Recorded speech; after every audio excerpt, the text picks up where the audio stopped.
Yo, yo, yo, yo, yo, what up, what up, what up? Welcome back to another edition of Mike on Sports.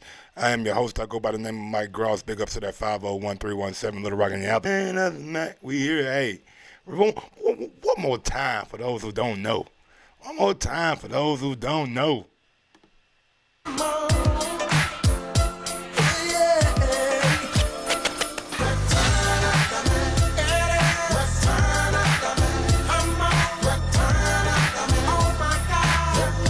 Yeah, return.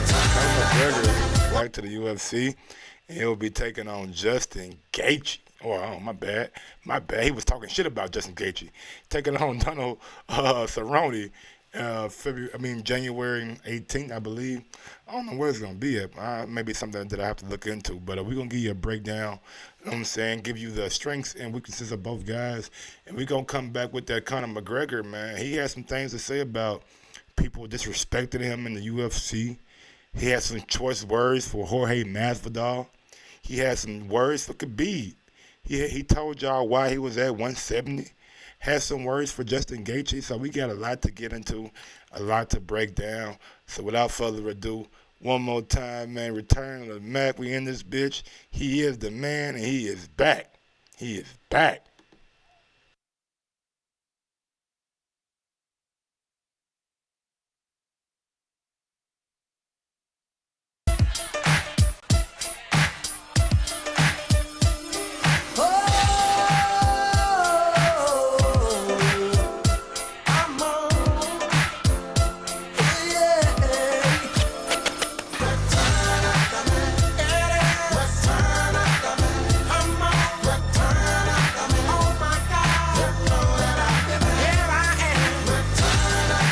Y'all know what it is. Y'all know what it is. All right, man. Without further ado, let's go and get into the motherfucking breakdown of this shit, man. Conor McGregor will be taking on Donald Cerrone, Cowboy, aka who the fuck is that guy? We don't know him. We don't know him. We ain't fucking with him. Fucking with Conor. Conor's the man, right? He the man with the plan, so we fucking with Conor. Bring my phone into this thing right quick. Let me see what we're at. Give y'all that breakdown of what's going on. Let me see. Uh, Conor McGregor.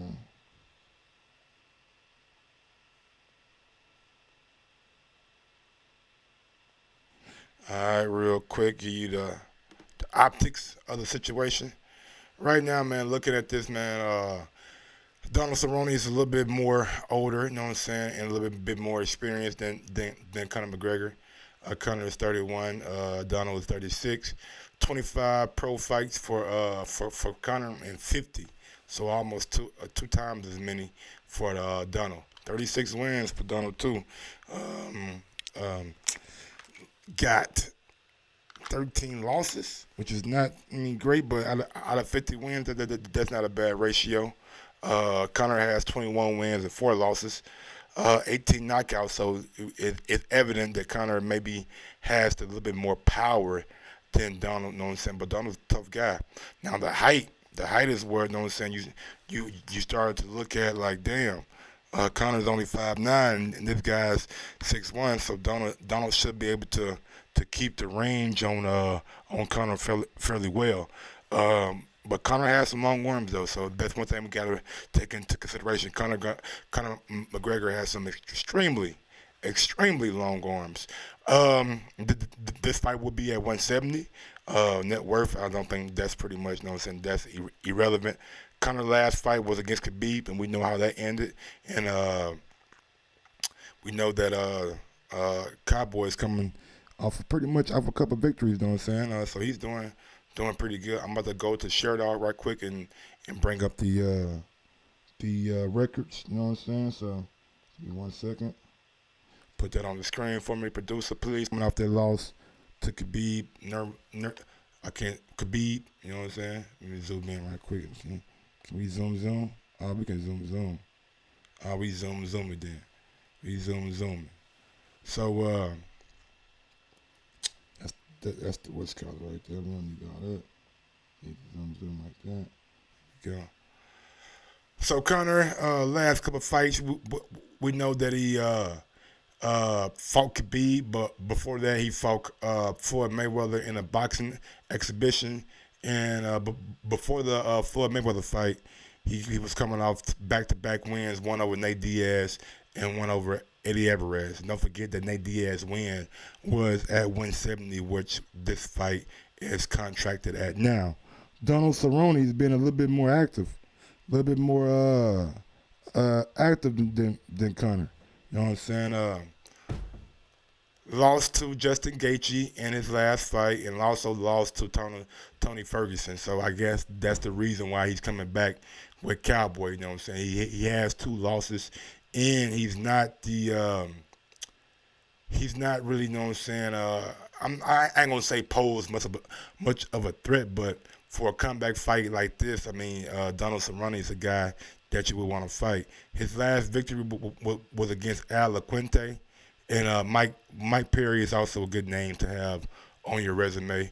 Alexander Hernandez, don't really know much about him, but when he stepped up to the 155 elites, you know what I'm saying, and Justin Gaethje and Tony Ferguson, he lost. And I believe that Justin Gaethje fight was Justin Gaethje coming up from 145. So it's tough, man. See, he's gonna have a tough night. He has the reach of 73 and the height of 6'1". I believe Conor McGregor's reach is a little bit shorter than Justin's. So let me make sure. Let me make sure I click Conor McGregor. Conor McGregor's reach is, wow. To be 5'9", Conor McGregor got a hell of a reach of 74. So that's why he gets off a lot of his shots, man. 74-inch reach. Striking, we all know he's a damn good striker. Damn accurate striker, you know what I'm saying? 48%. Takedown defense is pretty good. So it should be a good fight. It should turn out to be a good fight, but Conor McGregor also had an interview. Now we done with this done on Cowboy shit. Fuck all that shit. We done with that shit.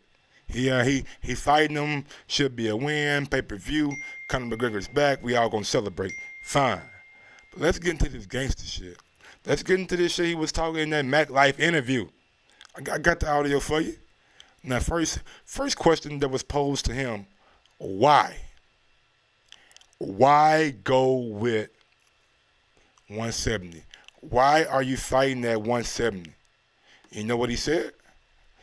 Maybe you do, maybe you don't. You know what I'm saying? Before we get to the interview, man, I gotta do it one more time.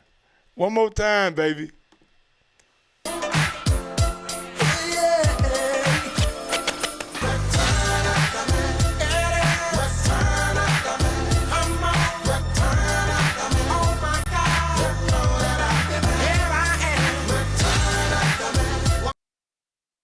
Man, you gotta love that shit, right? You gotta love that return to the Mac. But Conor McGregor, why are you fighting at 170?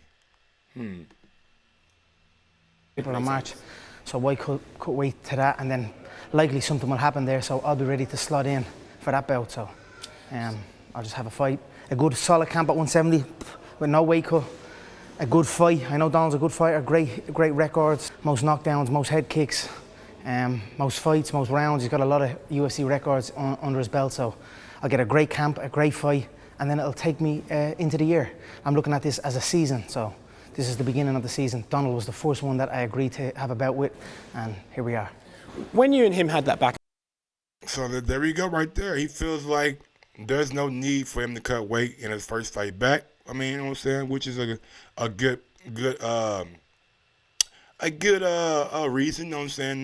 No need to go back down to 155 if you're not fighting for a title, if you're not, you know what I'm saying, necessarily trying to get ranked in those rankings. And he don't want to waste a tough, grueling weight cut to make a 155 because, you know what I'm saying, he feels like that maybe possibly that there could be something that happened in the Khabib and El Kakui, because Tony Ferguson, his name kind of slipped me right there. But I like calling him El Kakui, I want to say anyway, because he is a crazy motherfucker. But he feels like something might happen in that fight to where those guys don't fight. And, I mean, let's be real. They have a history of things happening and them not fighting. So he could be on to something, boy, or he could not be. You know what I'm saying? But him fighting at 170 uh, is a pretty much what we call in boxing a side tactic. You know what I'm saying? He's the A side. He don't feel like he need to cut weight. He knows he's a draw. And 170, you know what I'm saying? First fight back in about 7-8 months. Ain't bad for him. So I gotta cut him a little slack right there. Gotta cut him a little slack right there. But let's go on to the next bit of soundbite. What we have. Let's go to. He felt like he was being disrespected. He felt like he was being disrespected in the game. Next step from that, I don't care, man. The disrespect I've received from many in the business, and sometimes it's caused me to react. I've reacted to disrespect, and no more. I am focused on myself, in a belief in myself, and I'm back to who I am, and I look forward to going in and showcasing it again. I am pumped. I'm ready to go. When you were coming up, even I'm back to who I am. You know what I'm saying? The people in the game, the level of disrespect that he received, he felt like it was unwarranted. I want to know who he felt like people inside the game that were disrespecting him. Was it somebody in management, or was it like a specific fighter? You know what I'm saying? Those are things that we you know what I'm saying, maybe have to peel back the onion a little bit.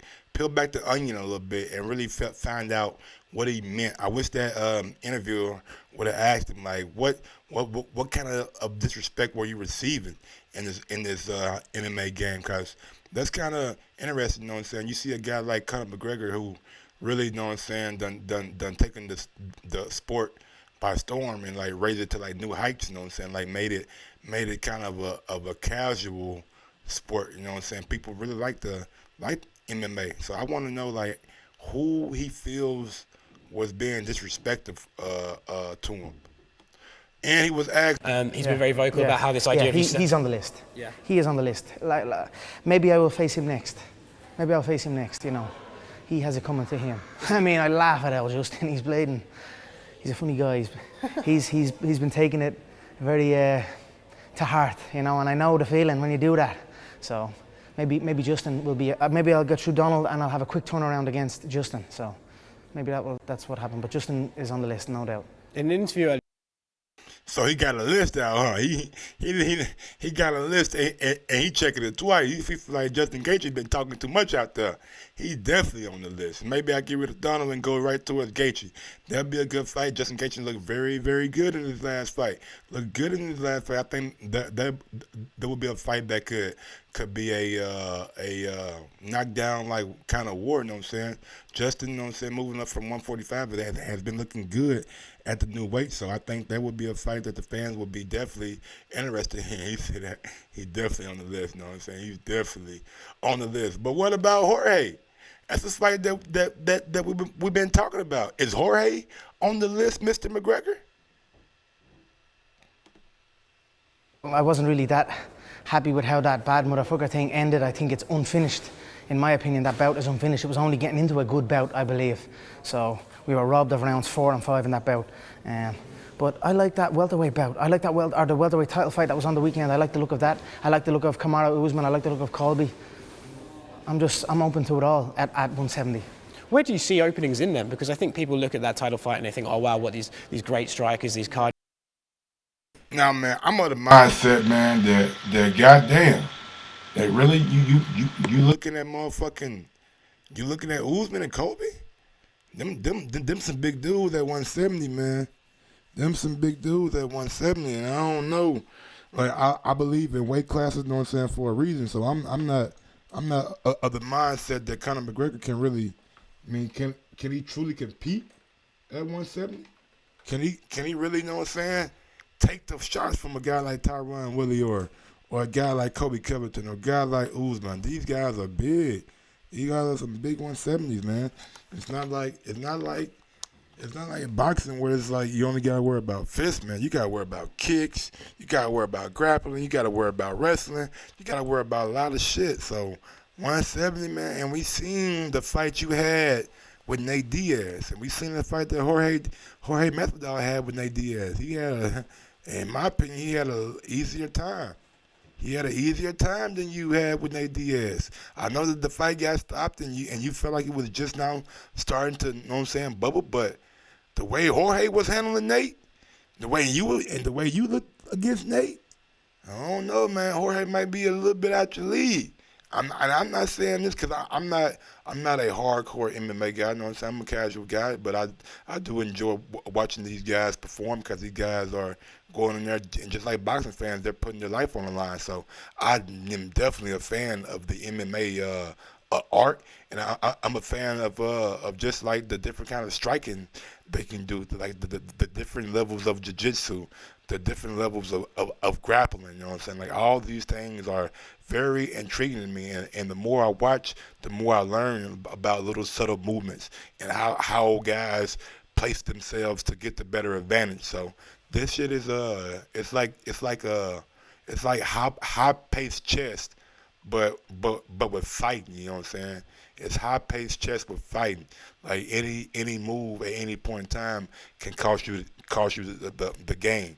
So I'm a fan, man. Like they draw me in. It's probably not been like a big level UFC event that I missed. Now I have missed like the fight nights. I missed the last Overeem fight and shit like that. I'm not really a. I did watch the main event with Korean Zombie. Korean Zombie a bad motherfucker. Korean Zombie he a bad dude. So I'm a fan of his too. I like Israel, I like John Jones, like Khabib, like Cowboy. I like El Kukui, that crazy motherfucker. I like Max Holloway, you know what I'm saying? Bless hands. Motown Phenom, I kind of fell off of him a little bit, but I'm definitely growing with the sport, man. I like the fact that we ain't gotta wait like we do in boxing, man. We gotta wait for the best to fight the best. Nah, baby, in UFC, if you think he the best and he the best, they don't fight before the fucking year out. You know what I'm saying? Like it's too much demand for that shit. So I'm definitely a fan. But y'all know I can't leave without letting y'all know what he said about Khabib. Y'all, yeah, he had some words for Khabib too. You want to hear him? It seems like that Khabib shit ain't going nowhere no time soon. Let's go ahead and press play and let y'all hear what he said about Khabib Nurmagomedov. Rematch could be because of your animosity towards him, or because you know you could have done better. No, I'm just having fun with it all now. He is trembling. That man is trembling. He doesn't want it.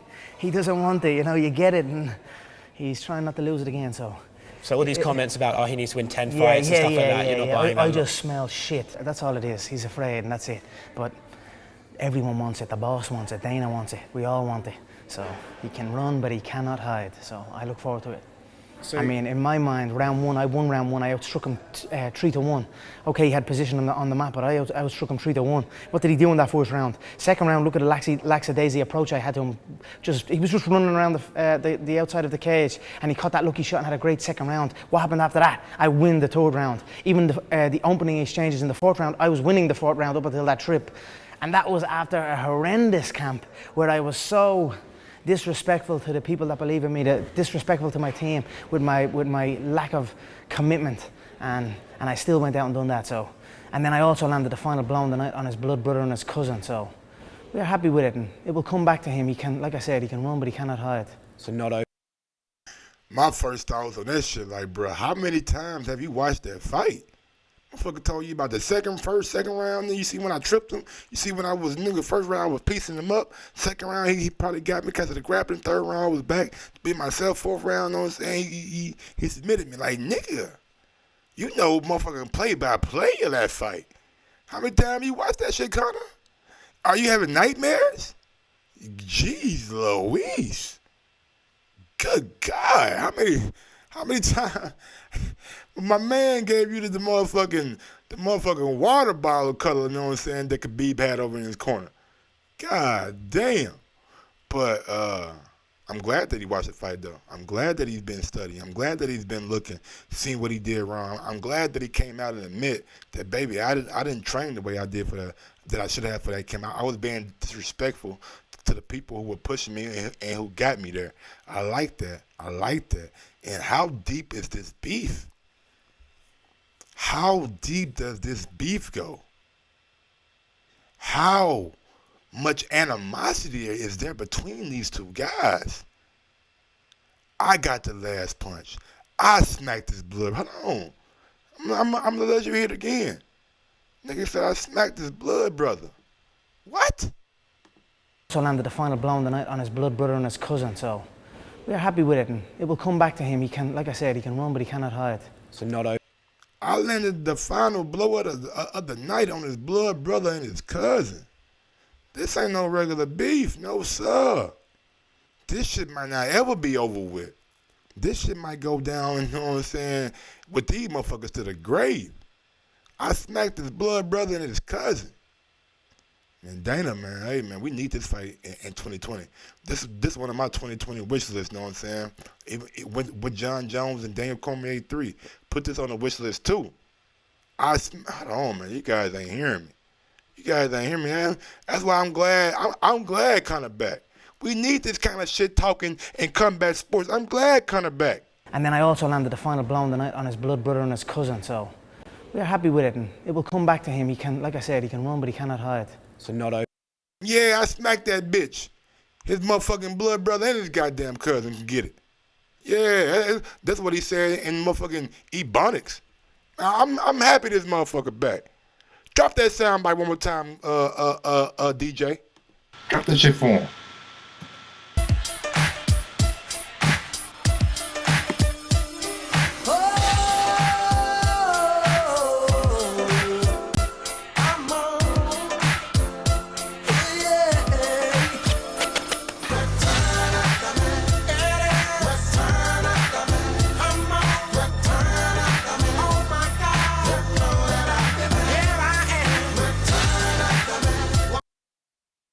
Return of the Mac, baby. Return of the Mac, baby. Yeah. I like that, man. I like that, bro. I'm glad Conor McGregor is back to his old ways, talking that shit, smacking old dudes in the bar. Don't matter. Anybody can get it. If your grandpa in the bar, he can get smacked too. Shit. You better not turn down my goddamn proper 12. The fuck is going on? Shit. I Scat, I was doing my little 70s shit, Scat. I was doing my little 70s shit, Scat, around, you know what I'm saying? Return of the Mac and shit.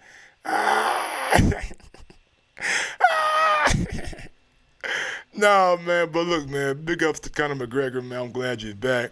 Ready to see you back in the octagon January 18th. I know Donald Cerrone is just a comeback fight, a little tune-up for you. You know what I'm saying? Get you back right, you know what I'm saying? But I'm glad you're back, bro. I'm glad you addressed, you know what I'm saying, Jorge Masvidal and Khabib and why you at 170. I'm glad you let everybody know about that shit, because we had questions out here as fans like, why you fighting at 170 and you came out and you let everybody know, you know what I'm saying, the real reason. So big ups to that shit, man. And you know what I'm saying, I gotta do it one more time, man. I gotta do it one more time, y'all, man. He back. He back, baby. We should be happy. He back. Play that shit.